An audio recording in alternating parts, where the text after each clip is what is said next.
Hai semuanya, kenalin aku Safin, aku host di acara Q&A hari ini.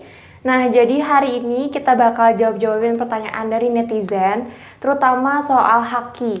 Ada yang nanya nih, haki swasta, emang kalau ada yang melanggar hak cipta, langkah pencegahannya gimana? Konsekuensi dan kompensasinya gimana?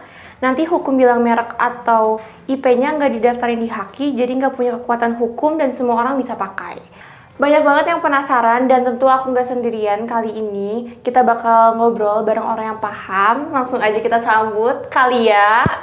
Hai Kalia, apa kabar? Baik, Safin.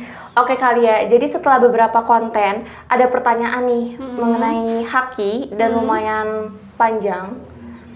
Jadi langsung aja ya kita ke pertanyaan pertama dari netizen. Pertama nih, basic banget tapi masih sering ditanyain.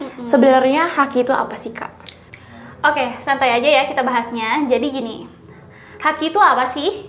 Hak itu singkatan dari hak atas kekayaan intelektual. Isinya banyak, ada hak cipta, merek dagang, paten, dan lain-lain. Kalau kita ngomongin IP atau intellectual property, ya itu semuanya termasuk. Hak cipta atau copyright itu contohnya kayak lagu, tulisan, film, desain, software, dan sebagainya. Pokoknya karya ciptanya tuh yang orisinil lah gitu. Oke, lanjut ya kita ke pertanyaan kedua. Katanya nih, haki swasta emang ada? Maksudnya haki itu bukan punya pemerintah aja ya Kak? Nah, istilah haki swasta itu agak membingungkan sih, karena pada dasarnya semua orang baik individu atau perusahaan bisa punya hak kekayaan intelektual. Jadi bukan soal swasta atau pemerintah, tapi siapa aja yang menciptakan atau mendaftarkan hak tersebut gitu. Oke Kak, sekarang nih, kalau hak cipta dilanggar, misal desain kita dipakai orang, langkah hukumnya gimana? Kalau ada yang ngelanggar hak cipta gimana gitu ya maksudnya. Nah, langkah pencegahannya itu yang pertama, daftarin dulu. Walaupun hak cipta itu timbul otomatis begitu kamu bikin karyanya, tapi pendaftaran itu bikin posisi kamu kuat di mata hukum. Kayak kasih watermark, disclaimer, atau kontrak kalau bagi karya ke orang lain kayak gitu. Bisa juga pakai lisensi. Nah, misalnya boleh pakai tapi kasih kredit atau enggak boleh dikomersilkan. Contoh nih ya, kayak Canva nih. Canva kan ada template-template kayak gitu.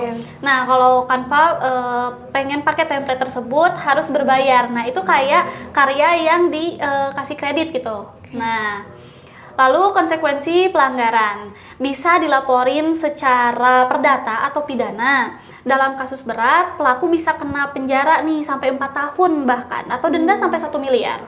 Nah, ini bergantung pada Undang-Undang Hak Cipta nomor 28 tahun 2014. Nah, sebagai kompensasinya, kamu bisa ganti rugi atas kerugian yang ditimbulkan. Bisa juga minta penarikan atau penghapusan karya bajakan yang tersebar gitu.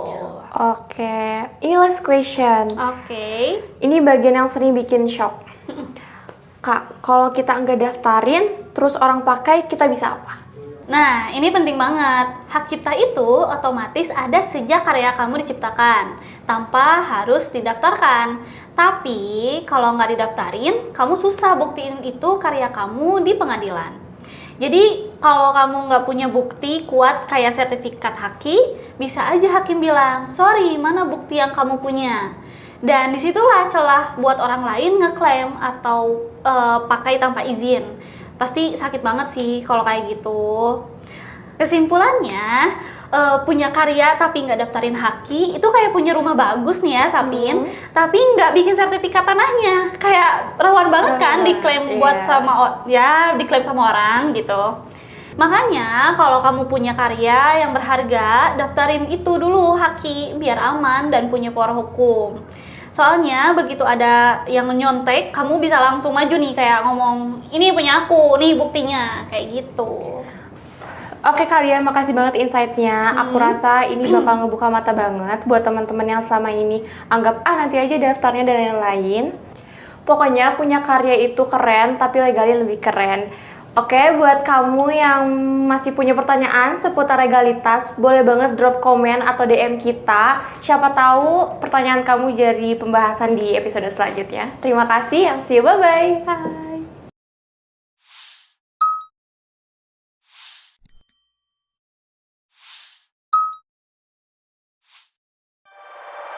Bye.